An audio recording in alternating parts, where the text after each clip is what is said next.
Após o fulgor da vitória de Austerlitz e a consolidação da nova monarquia, uma preocupação íntima começou a atormentar Napoleão I: a ausência de um herdeiro direto. O imperador, cônscio de sua missão dinástica, percebia que o esplendor das armas e das reformas seria vanglória se não pudesse transmiti-lo a uma descendência legítima. A perpetuidade do império exigia sangue novo, continuidade, estabilidade. Joséphine de Beauharnais, sua esposa desde os dias do consulado, permanecia-lhe afetuosa e leal companheira. Contudo, a união, que outrora se apresentara como consolidação de afeto e poder, agora se revelava um obstáculo político.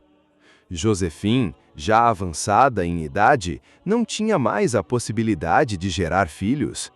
Para o imperador que aspirava a fundar dinastia, isso equivalia a um impasse grave. Os conselheiros próximos de Napoleão, atentos ao problema, não tardaram a sugerir a necessidade de um novo matrimônio. Cambacérès e Talleyrand, cada qual a seu modo, insinuavam que a grandeza do império carecia de aliança régia sólida e fecunda. A questão ultrapassava o campo privado. Tratava-se de matéria de Estado, ligada à legitimidade e ao futuro da casa imperial. O imperador, porém, hesitava. Joséphine, embora sem condições de lhe dar um herdeiro, era a companheira que o apoiara nos dias incertos da ascensão. O vínculo afetivo, ainda que marcado por ciúmes e desencontros, era real. Napoleão receava o escândalo e o constrangimento que uma dissolução conjugal poderia suscitar junto à opinião pública francesa e europeia. Mas a razão de Estado prevaleceu sobre o afeto pessoal. Napoleão concluiu que a história exigia sacrifícios, e nenhum mais pungente que este. Com pesar, anunciou sua decisão de pedir o divórcio, não por desamor, mas pela necessidade inelutável de assegurar ao trono imperial continuidade dinástica.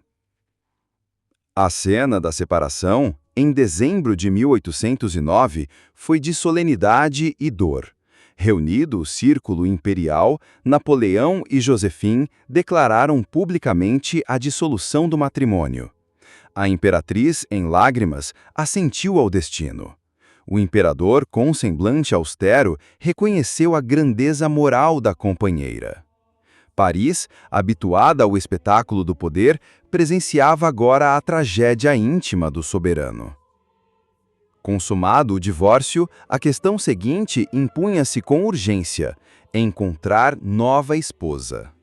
A escolha não se limitava ao foro sentimental, mas deveria satisfazer aos interesses da geopolítica. Napoleão almejava consolidar o império por meio de uma aliança com casa soberana de prestígio, que garantisse à França tanto a projeção diplomática quanto a continuidade dinástica. As opções não eram muitas. As casas reinantes da Europa ainda viam Napoleão como usurpador, parvenu, intruso na ordem tradicional. O imperador precisava vencer resistências seculares.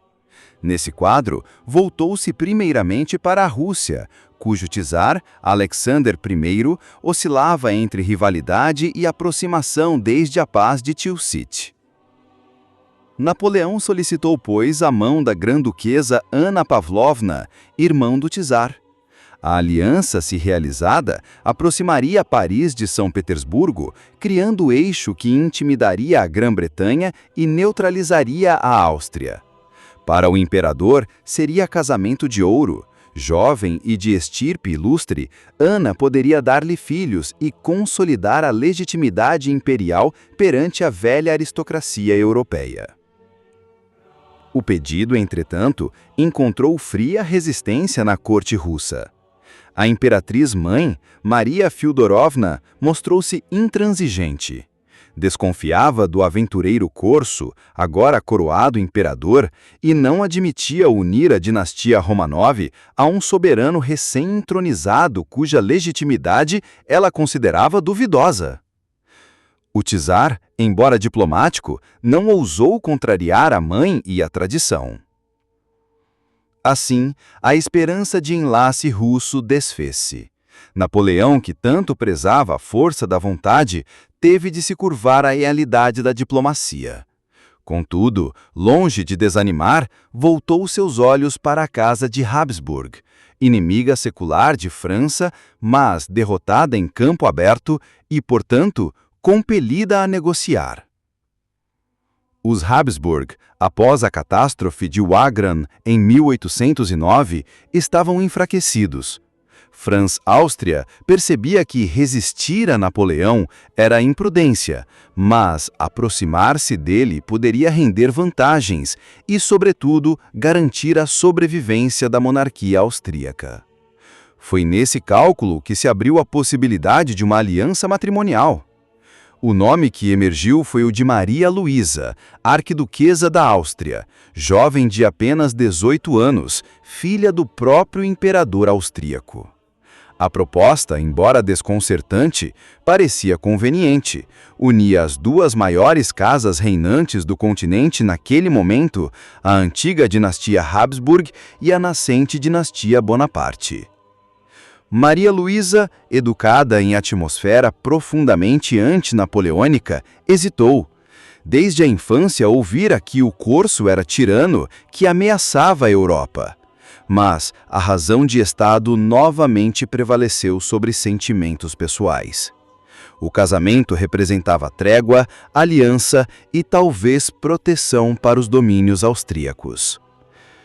Napoleão, informado da receptividade austríaca, agiu com rapidez. Em março de 1910, firmou-se o contrato nupcial. As cerimônias foram esplêndidas, concebidas para afirmar a grandeza do Império Francês. Paris acolheu a nova imperatriz com festejos grandiosos, enquanto o imperador, ao lado da jovem esposa, mostrava-se rejuvenescido em ambição e esperança.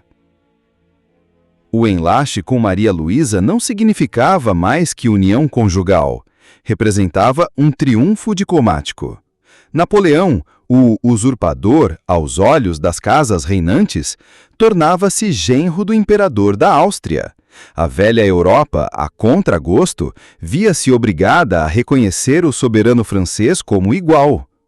A sociedade parisiense, acostumada ao brilho da corte de Joséphine, recebeu Maria Luísa com curiosidade e expectativa.